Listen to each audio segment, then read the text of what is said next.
We're going to do a quick video here on the RT Trail versus the ATX, and just my thoughts, because these are both tires that I have run and been pretty familiar with. So we've got about 15,000 miles on these Toyo RT Trails.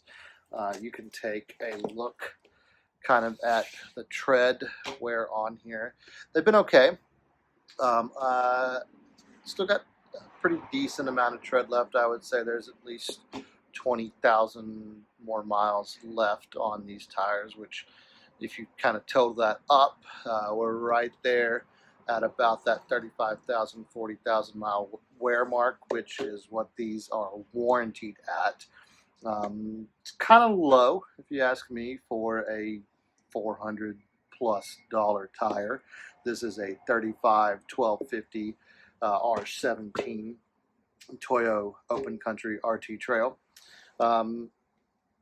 It's a good tire. It's not a great tire, though. The on-road, the noise is good for a tire with chunky tread like this. It's minimal road noise for what you would expect. The dry traction, great, no problems there. Handles wonderfully with the 3-liter turbo diesel Ram. The snow traction is terrible.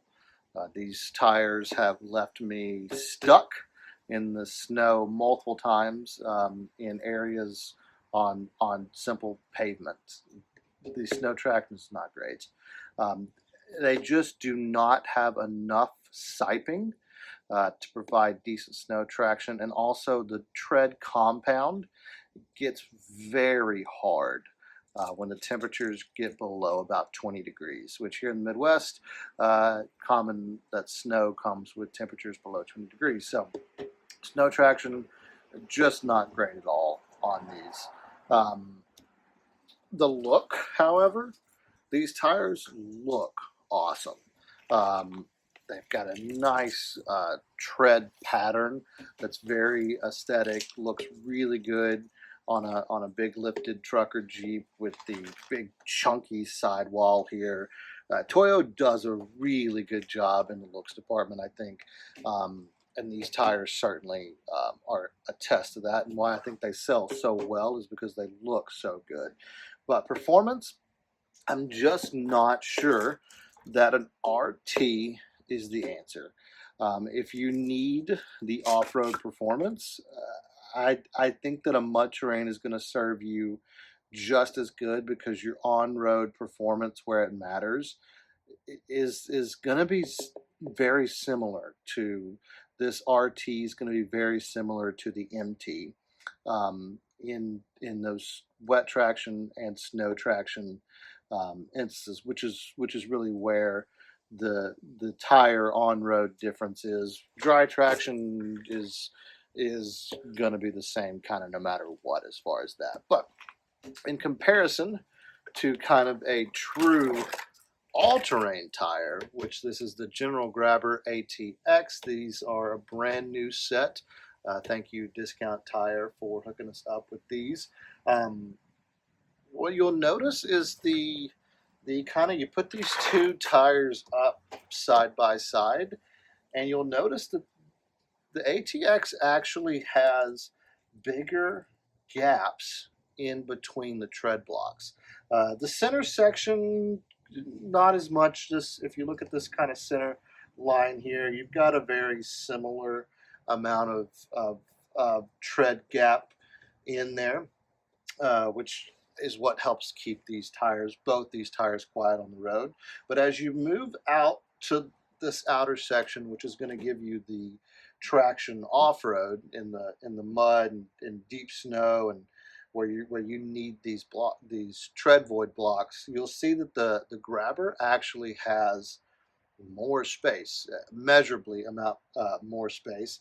The gaps in between this section on the Toyo RT tends to be about around a ½ inch, whereas the gaps in between this General ATX tends to be about 9/16 to almost 7/8 in spots. So you're going to get more evacuation of mud because there's more space to evacuate it with this AT over this RT. Another benefit that the General has is in between each of these outer lug sections is that little bit of raised piece on the tread that's going to help get underneath that mud and lift it out. Whereas on the RT, you only have those staggered on each lug block. So these also are running, I think, at about 360 a tire. This is in late 2025. So these are running about 360 a tire, and these are running at about 430 a tire. So you're going to spend a little more to get this RT than you will this ATX.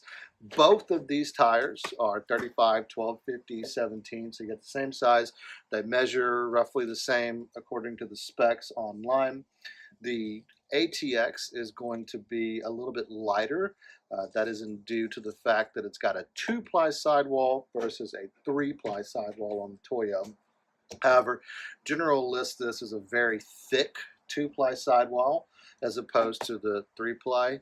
I can attest we've had these in Moab and Colorado and kind of all across the place and never had a sidewall issue whatsoever.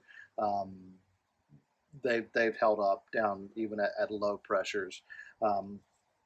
Maybe in Arizona or somewhere where you do have more of that sharp shale rock, this tire might be just a little bit better in those circumstances, but you're also not going to have the snow and wet traction problems in a dry climate, which is where you see a lot of these tires being purchased. But if you're kind of looking at what tires should I get, if you're going to spend 95% of your time on the road where these rigs generally stay, and you do encounter rain, snow, and different conditions, I would think about going with a good AT over an RT just because performance-wise off the road, they're going to be very similar.